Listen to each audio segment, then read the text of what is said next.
बातों का डर है, चलो मैं जुम्मे इतवार की छुट्टी जुम्मे को कर देता हूँ, शराब भी बैन कर दी, फलानी चीज बैन कर दी, उनके डर से ही करते रहते हैं। हमारे लीडरान इतने डरपोक हैं, इतनी पावर के भूखे हैं ये लोग कि इनको अपना नजरिया भूल जाता है, और ये खौफ के लालच में जो है ना। जय हिंद दोस्तों, मैं महेंद्र शर्मा स्वागत करता हूँ वन वर्ल्ड हिंदी में आपका। उम्मीद करता हूँ आप खुश और स्वस्थ हैं। दोस्तों आइए दिखाते हैं पाक मीडिया की एक और लेटेस्ट डिबेट, जिसमें कैसे आरजू काजमी और कमर चीमा के बीच बहुत ही लेटेस्ट डिबेट हुई है, जिसमें कैसे आरजू काजमी ने मजे लेते हुए और एक मजाकिया लहजे में बोला कि आपको तो जन्नत में जाके बेहतर हूरें मिल जाएगी, लेकिन हम तो यहीं अपना खुला जीवन जिएंगे। तो दोस्तों इस डिबेट में मुसलमान के प्रति जो आज पाकिस्तान में मनगढ़ंत कहानियां गढ़ गढ़ के इंसानों का ब्रेन वॉश कर करके आतंकवाद की फैक्ट्रियां जो तैयार की जा रही है, उसके बारे में बहुत ही जबरदस्त वाला विश्लेषण है, क्योंकि सरकार भी कहीं ना कहीं धार्मिक आड़ में पाकिस्तानियों का शोषण कर रही है। तो दोस्तों देखिए डिबेट, और उससे पहले मैं आपसे रिक्वेस्ट करूंगा कमेंट में प्रतिक्रिया जरूर डालें। दोस्तों लास्ट में आपसे रिक्वेस्ट करूंगा, अगर आप मेरे चैनल पे नहीं है तो मेरे चैनल को सबसे पहले सब्सक्राइब कीजिए, लाइक शेयर एंड कमेंट जरूर कीजिए। दोस्तों जय हिंद, वंदे मातरम, भारत माता की जय। दोस्तों आए थे, मैं एक प्रोग्रेसिव मॉडर्न रियासत बनाऊंगा। जब ये ऑपोजिशन में होते थे हम इंग्लैंड की मिसालें देते थे, जब से हुकूमत में आए हैं चाइना और रियासत मदीना की मिसालें देते हैं। ठीक है जी, अब वो 1400-1500 साल पहले की रियासत मदीना, और वो एक जारी बात है, वो हम कहाँ उतने जोगे हैं, इतने हम वो रियासत मदीना कहाँ इम्प्लीमेंट हो सकती है। चीमा साहब, ये लोग बड़ा ये तहरीके लब्बैक वालों की आपने बात की, ये आ रहे हैं दोबारा से कि जी फ्रेंच एम्बेसडर को निकाल दो, और ये वो जैसे आपने पहले ही कहा कि यूरोपियन कंट्री से पहले ही ताल्लुकात अच्छे नहीं है। लेकिन इनका इस्लाम उस वक्त कहाँ चला जाता है जब चाइना जो है वो एप्पल वालों से कहकर और उसमें से कुरान की ऐप जो है वो निकलवा देता है। उनकी सारे जितने भी उनकी मोबाइल्स है या ऐप, जो भी एप्लीकेशन उनकी आती है, जो गैजेट्स आते हैं, उसमें से कहते हैं जी ये कुरान की एप्लीकेशन निकाल दो, और निकाल भी देते हैं। उसके बाद जब सऊदी अरब के क्राउन प्रिंस कहते हैं कि जी मुझे तो हदीसों पे ही जो है वो बिलीव नहीं है, और बहुत सी ऐसी हैं जिसके ऊपर शक है, उस वक्त ये तहरीक लब्बैक वाले ना तो, और इमरान खान समेत कोई इन दोनों कंट्रीज को कुछ नहीं कहता, कोई प्रोटेस्ट नहीं होता, एम्बेसडर निकालने की बात नहीं होती, ये लोग जाके वहां पे धरने नहीं देते, और खान साहब भी कोई स्टेटमेंट नहीं देते। तो ये तो एक तरह का ड्रामा ही लगता है। और अभी भी जो तहरीक लब्बैक वाले आए हैं, आप जानते हैं पिछली 2 बार आए थे, पैसे लेके चले गए थे। अभी भी लग रहा है किसी ने इनको भेजा है, कोई इन्हें जो है सपोर्ट है किसी तरफ से, तभी तो ये निकले हैं। और अक्सर आप जानते हैं कि इस तरह के लोग को कौन भेजता है और कैसे भेजा जाता है और क्यों भेजा जाता है। देखिए, पहली बात तो यह है कि हमारा वजीर दाखिला सुना दुबई बैठे हुए हैं, इंफॉर्मेशन मिनिस्टर दुबई बैठे हुए हैं, पाकिस्तान में धरने हो रहे हैं, इमरान खान साहब सऊदी अरब चले गए हैं, DGI अपॉइंट नहीं हुए नए जिनका नाम निकला हुआ है। इस वक्त लग रहा है कि पाकिस्तान जो है ना वो ऑटो पे चल रहा है। सारा मतलब सारे जो लोग हैं वो बड़े बड़े वो बाहर बैठे हुए हैं जिन्होंने स्टेटमेंटें देनी है, और TLP वाले सुना है वो लाहौर से चल पड़े। आप इमेजिन नहीं कर सकती इस्लामाबाद में कितनी पैनिक, ये इतनी पैनिक है यहाँ पे। लोग घरों में काम करने वालियां नहीं आ रही, लोग स्कूलों में नहीं जा रहे, बच्चे कॉलेजों में नहीं जा पा रहे, यूनिवर्सिटियां बंद है, फलां चीज बंद है, बाहर ना निकलिएगा, ये ना कीजिएगा, वो ना कीजिएगा। This is very very very. तो सर मैं भी इस्लामाबाद में ही बैठी हूँ, मैं कौन सा लंदन में हूँ। बिल्कुल ये सब कुछ हो रहा है, लेकिन इसके जिम्मेदार तो यही लोग हैं ना, यही पॉलिटिकल पार्टीज हैं, यही गवर्नमेंट है और यही स्टैब्लिशमेंट है। पहले भी आपको याद होगा तस्वीरें आई थी कि वो हजार के नोट बांटे जा रहे थे, और हमारी आर्मी के ही लोग थे जो बांट रहे थे, और अभी भी यही सुना गया है। वो जो तस्वीरें में हजार के नोट बांटते जा रहे थे ना, वो कोई इतनी अच्छी तस्वीरें नहीं थी।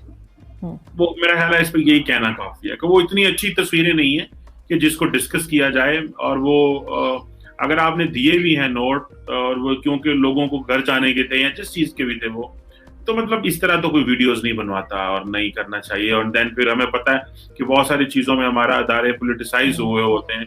This is not fair game, one thing. Second बात, मैं तो इस पे TLP में मेरी बड़ी क्लैरिटी है। एक मैडम, TLP पे क्लैरिटी ये है, देखिए मेरी बात सुने। आपकी 3 बड़ी जमातें हैं, Pakistan Peoples Party, Pakistan Muslim League Nawaz, PMLN and PTI, जो पावर में आती हैं। बाकी सारे तो कोलेशन ही होता है ना, इधर उधर से, कोई इसके साथ अटैच हो गया, कोई उसके साथ अटैच। 3 बड़ी पार्टियां, और तीनों पार्टियां जो हैं वो किसी हद तक माजी में या अभी थोड़ी प्रोग्रेसिव हैं। पीपल्स पार्टी और पीएमएलएन तो प्रोग्रेसिव है, इमरान खान साहब हार्डलाइनर हॉक बनते जा रहे हैं। इमरान खान साहब हॉक हो गए हैं, ये दोनों प्रोग्रेसिव होती जा रही है, प्रोग्रेसिव हैं, मैं तो इनको मानता हूं। देखें, आप पॉपुलर वोट लेते हैं, पॉपुलर वोट लेके आप चंद एक लोगों के हाथों ब्लैकमेल होते हैं, चंद एक लोगों के हाथों ब्लैकमेल होते हैं। पॉपुलर वोट किसी और के पास है, ब्लैकमेल कोई और करता है। ये क्या जिंदगी है हमारी? हमने 75 साल हमें मुसलमान करने में लगा दिए लोगों ने। मैं अपने घर में कितना मुसलमान हूं, मेरा और मेरा खुदा जानता है। आप कोई क्वालिफाई कर सकती हैं मुझे, या मैं आपको कह सकता हूं कि आरजू अच्छी मुसलमान है या नहीं? हम 75 साल में, हम एक बात बताऊं, हमारी तरक्की ना करने का एक बहुत बड़ा प्रॉब्लम, और हमारे हम लोगों की जो सोच है ना, वो वी लुक इनवर्ड, हम अंदर की तरफ देखते हैं। दुनिया ना वो बाहर की तरफ देखती है, हम अंदर की तरफ देखते हैं। जो लुक इनवर्ड है ना, वो 2 वजहों से। एक तो ये कि हम एक दूसरे पे टैग लगाते रहते हैं, तुम अच्छे मुसलमान नहीं हो और तुम अच्छे पाकिस्तानी नहीं हो। सारा टाइम लगे हुए हैं हम एक दूसरे को गाली देते हुए, तुम जो काम किया है ना तुमने, तुम आप पाकिस्तानी नहीं रहे। ठीक है, आपके अंदर वो पाकिस्तानियत नहीं है जो आप जो है ना वो दूसरे के अंदर है। और वो कहता है जी मैं क्योंकि इस तरह का पाकिस्तानी, तुम्हें भी इस तरह का पाकिस्तानी होना चाहिए। एक मुसलमान है, टीएलपी वाले हैं, वो कहते हैं नहीं तुम अच्छे मुसलमान नहीं, वो मुसलमान बनो जो हम कहते हैं। मतलब आओ सड़कों पे आओ, फ्रांस के से ताल्लुकात बहाल न करें, आओ फलां करें और डमकान करें, आओ तुम अच्छे मुसलमान नहीं हो, और जालिमों आओ जो मुसलमान बन जाए। उससे पहले दूसरे मौलवी थे, वो भी हमें मुसलमान बना रहे थे। तो सारा टाइम हम लोगों को मुसलमान बना रहे हैं और लोगों का इम्तिहान ले रहे हैं, क्या नेशनलिज्म, क्या मजहब, और इस जिन्होंने कहते हैं चीज साड़ी जोड़ा हड्डियां बह गई आग। भाई हर बंदा मुसलमान है यार, ये अल्लाह उसके रसूल का मसला है, वो किताब का मसला है, वो जानेगा जब वो उसकी जिंदगी। मुझे बात बताएं, जो लोग अपनी जिंदगी में बाकी कामों में इतने स्मार्ट है, उनको ये नहीं पता लाइफ आफ्टर डेथ के लिए भी मैंने कुछ अपनी प्रेपरेशन करनी है। आप बताएं आरजू साहबा, आप अपनी जिंदगी में इतनी स्मार्ट है, हर काम आप कर रही हैं। मैं अपनी जिंदगी में बड़ा अपने आप को 30 मार खान समझता हूँ कि मैं ये भी देख रहा हूँ, ये भी कर रहा हूँ, ये भी। तो मुझे लाइफ आफ्टर डेथ का नहीं पता कि मैंने उसके लिए भी कोई प्रेपरेशन करनी है। ये दुनिया तो मेरे लिए आखिरी थोड़ी देर की, ये सो एंड सो, जो हमारा एक मुसलमानों का व्यू है। तो ये मुझे तो सर सीधी बातें कोई अट्रैक्शन नजर नहीं आती लाइफ आफ्टर डेथ में, क्योंकि वो तो सब मर्दों के लिए है, औरतों के लिए तो कुछ उन्होंने बताया कुछ नहीं है। तो आप लोग तैयारी करें, हूरें आपको मिलनी है, हमें थोड़ी कुछ मिलना है। हम तो जो मर्जी करेंगे, हमें तो बस यही लाइफ है, हमने यहाँ पे जो मर्जी हम रज के जो करना चाहेंगे करेंगे। वहां पे तो आप लोगों ने तैयारी करनी सर, हमें तो 1% की वहां पे अट्रैक्शन नहीं रखी हुई आप लोगों ने। देखिए ये मजहबी चीजें ज्यादा मुझे कोई पता नहीं है, I can't comment। लेकिन एक चीज मैं जरूर कहूंगी कि ये तहरीके लब्बैक वाले अगर आज यूरोपियन कंट्रीज ये अनाउंस कर दें कि जी हम जो है सबको वीजा दे रहे हैं यूरोप का, और किसी से कुछ नहीं पूछा जाएगा, तो ये सबके सब जो है वीजा की लाइन में लगे होंगे, बजाय ये कहने के कि एम्बेसडर को निकाल दो। इतने दोगले लोग हैं हम। लेकिन साथ ही चीमा साहब, आपने देखा होगा कि बांग्लादेश ने जो है वो बड़ा स्ट्रिक्ट किस्म का एक्शन लिया, जो वहां पे उनके मंदिर वगैरह में नुकसान किया गया था, और उनका की गवर्नमेंट ने ये तक कहा कि हम सेक्युलर होने जा रहे हैं। तो ये मुसलमान के बजाय अगर पहले इंसान बन जाए सारे, तो ज्यादा बेहतर होगा। लेकिन साथ साथ आपने ये भी देखा कि अफगानिस्तान भी गए थे अभी हमारे जो फॉरेन मिनिस्टर हैं, और वो जो है आईएसआई के जो डीजी आईएसआई पहले थे या पता नहीं अभी तक हैं, वो जनरल फैज उन्हीं को लेके गए। तो ये जो एक यहाँ पे हंगामा मचा था, एक और जो कंट्रोवर्सी चली थी डीजी आईएसआई के अपॉइंटमेंट को लेके, उसको आप कैसे देखते हैं? देखें जी, ये कंट्रोवर्सी क्या थी? बेसिकली ये जितने भी एलीट होती है ना, सारी एलीट, ये इनकी वो पंजाबी में हमारे कहते हैं टकटलियां होती हैं। ये नहीं मुझे ये नहीं करना है, मैंने ये करना है, मुझे ये दे दो, मुझे वो दे दो। इमरान खान साहब के बारे में कहा जाता है वो लाडले हैं। इमरान खान साहब को जो एक चीज बचा रही है ना, और उनके सारे ब्लंडर पे जिसने पर्दा डाला हुआ है, जो एक चीज खान साहब को बचा रही है, वो ये है कि यार ये ईमानदार आदमी, ये करप्शन नहीं कर रहा, इनकी कैबिनेट गंदी है जरूर, पर ये कुछ नहीं कर रहा, ये पैसे नहीं बना रहा, कैबिनेट में लोग सारा कुछ कर रहे हैं। So I think this is the only thing जो इस बंदे को बचा रही है।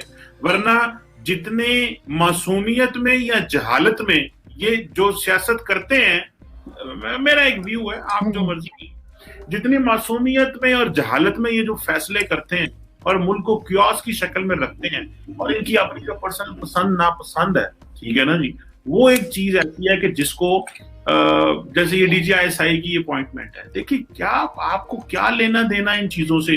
देखिए फौज के कोई प्रोसीजरल मैटर्स हैं, एक इंस्टीट्यूशन है। और एक बात बताऊं आरजू, नवाज शरीफ और इमरान खान में कोई फर्क नहीं है, और पीपल्स जरदारी साहब में, ये सारे के सारे चाहते हैं पाकिस्तान की जो आर्मी है ना वो पंजाब पुलिस बने, सब चाहते हैं। क्यों भाई? आर्मी इनको वो चीजें करके देती है, इनकी वो फैसिलिटेट करके देती है जिस ये सोचते भी नहीं है, इनसे तो फॉरेन पॉलिसी खराब हो जाती है। वो जाते हैं अपना पर्सनल टच देते हैं, तो चीजें, इनको तो पैसे नहीं मिलते, वो जाते हैं तो इनको वो चीजें करके देते हैं। सो इसमें इमरान खान भी यही चाहता है कि जो DGISI है ना वो मैं उसको जैसे मर्जी घुमाऊं, वो मेरी बस बात माने, ये नहीं है। देखिए अगर वो इंस्टीट्यूशन है, अगर वो अपने आप को, उसका एक प्रोसीजरल मैकेनिज्म है, उनका एक तरीकाकार है, वो चीजें करते हैं, जिस तरह जजेस हैं उनका एक मैकेनिज्म है। आप ये तो नहीं कह सकते मुझे फलां जज चाहिए, तो ये भैया आप उनको हाथ भी नहीं लगा सकते जाके। आप इस तरह चीजों को इन्फ्लुएंस करने लग पड़ेंगे तो आप अपनी, और माजी में हमारे सियासतदान करते रहे हैं।